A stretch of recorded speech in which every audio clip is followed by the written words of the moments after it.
നിസ്കാരപ്പായിലിരുന്നിട്ട് പടച്ചവനോട് പറമോളെ, നിന്റെ മനസ്സിൽ ഒരുപാട് മോഹങ്ങളില്ലേ, ഒരുപാട് പ്രയാസങ്ങളില്ലേ, ആരോടും പറയാതെ ഹൃദയത്തിന്റെ അകത്ത് ഒളിച്ചു വെച്ചിരിക്കുന്ന ഒരുപാട് രഹസ്യങ്ങളില്ലേ, ഇതൊക്കെ ആഗ്രഹങ്ങൾ നടക്കണ്ട്, നിന്റെ പ്രയാസങ്ങൾ മാറണ്ട്, നിനക്കും സമാധാനമുള്ള ഒരു ജീവിതം വേണ്ടേ, നാട്ടുകാരുടെയും കുടുംബക്കാരുടെയും മുന്നിൽ ചിരിച്ചുകൊണ്ട് നടക്കുന്നുണ്ടെങ്കിലും മനസ്സിന്റെ ഉള്ളിൽ നീറുകയല്ലേ,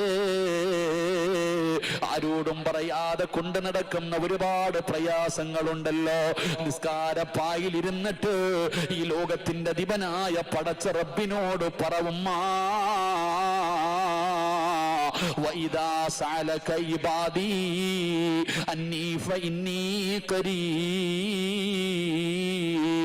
أُجِيبُ دَعْوَةَ الدَّاعِ إِذَا دَعَانِي فَلْيَسْتَجِيبُوا لِي.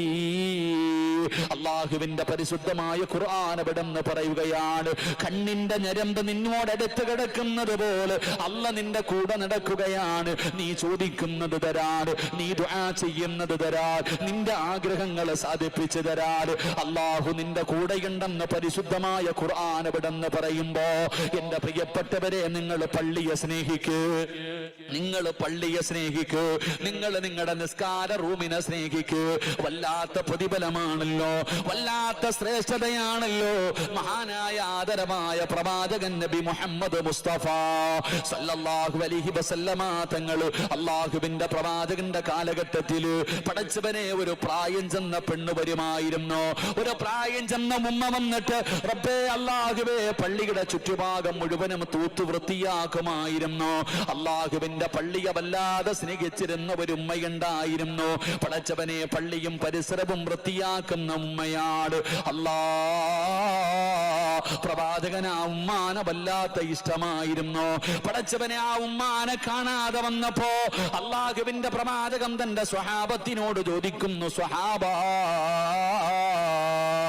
പടച്ചവനെ പള്ളിയെ വല്ലാതെ സ്നേഹിക്കുന്നവരുണ്ട്. എന്റെ പ്രിയപ്പെട്ട ഉമ്മ, പടച്ചവനെ എന്റെ വീടിന്റെ താഴെ ഒരു ചെറിയ മസ്ജിദുണ്ട്. ഉമ്മ ഈ പ്രായമുള്ള സമയത്തും ആ പള്ളിയുടെ പരിസരം തൂക്കുന്നത് എന്റെ ഉമ്മയാ. മനസ്സു വേദനിച്ച ആ പള്ളിയുടെ പടിയിൽ പോയിരുന്ന എന്റെ ഉമ്മ കരയുമായിരുന്നു. പടച്ചവനെ ഈ ഹദീസ് കേട്ടപ്പോ ഞാൻ ചോദിച്ചു, എന്തിനാ വയ്യാതെ പള്ളിയുടെ പരിസരത്ത് പോയി പള്ളി വൃത്തിയാക്കുന്നത്? പക്ഷേ ഈ ഹദീസ് കേട്ടപ്പോ മനസ്സിൽ വല്ലാത്ത സന്തോഷം വന്നു. അല്ലാഹു